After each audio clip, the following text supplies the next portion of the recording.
Tonight in Portland, city councilors are expected to decide whether to try something new when it comes to helping those living on the streets find a place to stay. This is a pilot project that would have the city join forces with MaineHousing and nonprofits to connect nearly 100 people with housing.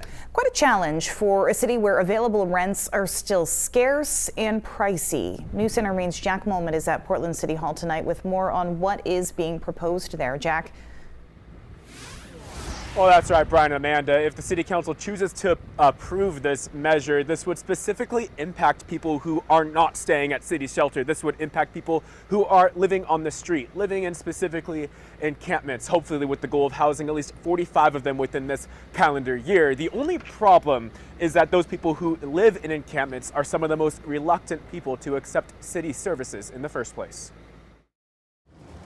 You're looking at one of the last homeless encampments in Portland. After a year filled with sweep after sweep by the city, meant to push people in those camps to shelter, the population of unsheltered Portlanders has shrunk. We're here just delivering some food from the church to the homeless people. Peter Renna with the FBC Church of Westbrook says this group of homeless people is tight-knit. They all want to be together, it seems like, here. People living here were visibly frustrated on Monday. Many didn't want to be filmed, but most saying they weren't accepted at the city shelter or just don't want to go at all.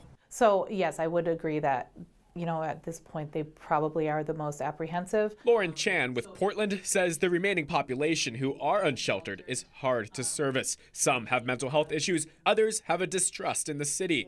Also, shelter space is full and many of the people at the shelter are stuck with little to no housing options open to them. And that leaves anyone who wants a shelter bed waiting.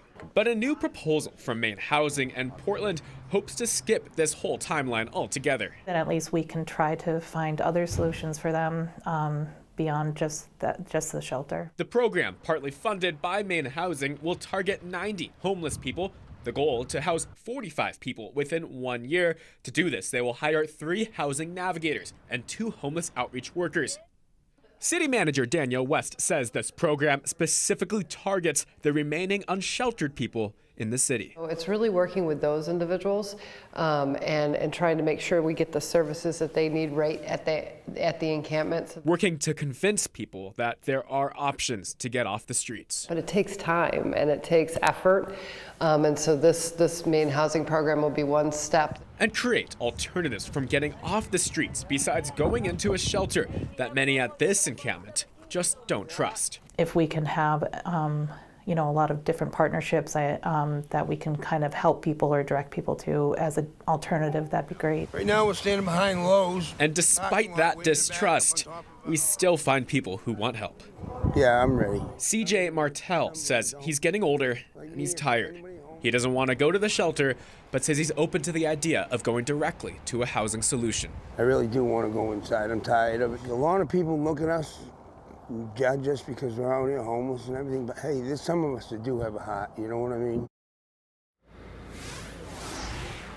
And this isn't the only issue being debated tonight at Portland City Council. City Council will also be voting on an extension for the emergency order to keep 50 extra beds at the Homeless Services Center. They'll also be voting on accepting MaineHousing's proposal to accept $350,000 in extra funding to keep up the city-run services for asylum seekers. We're in Portland, Jack Mulman, News Center, Maine. All right, Jack, thank you.